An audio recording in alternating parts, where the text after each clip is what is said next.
सचमुच इस बात से सहमत हूँ कि बेटी जो होती है वो शक्ति होती है। शक्ति कोई ऐसे धार्मिक रूप से मैं शक्ति नहीं कह रहा हूँ, मतलब एक स्ट्रेंथ होती है।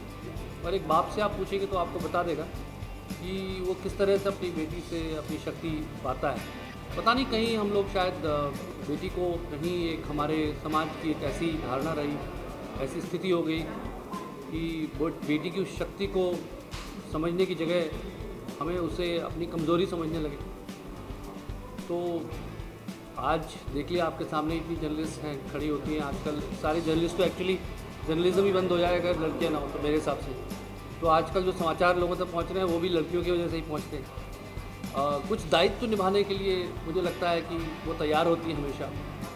और माँ बाप भी शायद अंदर से कितना भी बेटा बेटा करते हो, लेकिन बेटी पर इतना ज़्यादा रिलाय करते हैं, इतनी स्ट्रेंथ उनको मिलती है कि वो आप चाहे वो बोले ना, लेकिन अंदर से वो ये महसूस करते हैं।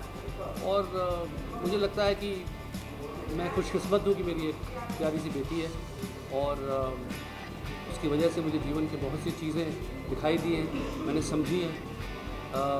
जीवन को समझने के लिए एक बेटी का होना बहुत ज़रूरी है जीवन में, वरना आप ज़िंदगी को नहीं समझ पाएंगे।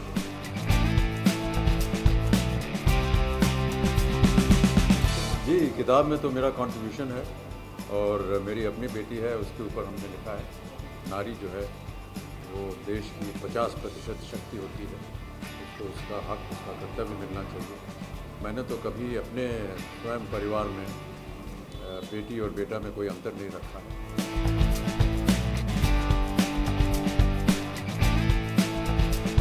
कई तरीक़ों से वो एक सैक्रिफाइस करती है, क्योंकि जिस परिवार में वो पैदा होती है वो मानती है कि वो उसी का घर है। फिर जब उसका ब्याह हो जाता है तो उसे जाकर के एक दूसरा घर बसाना पड़ता है।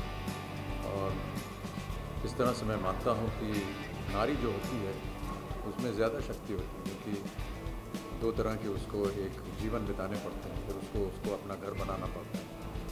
Keep watching and subscribe to Bollywoodwala now.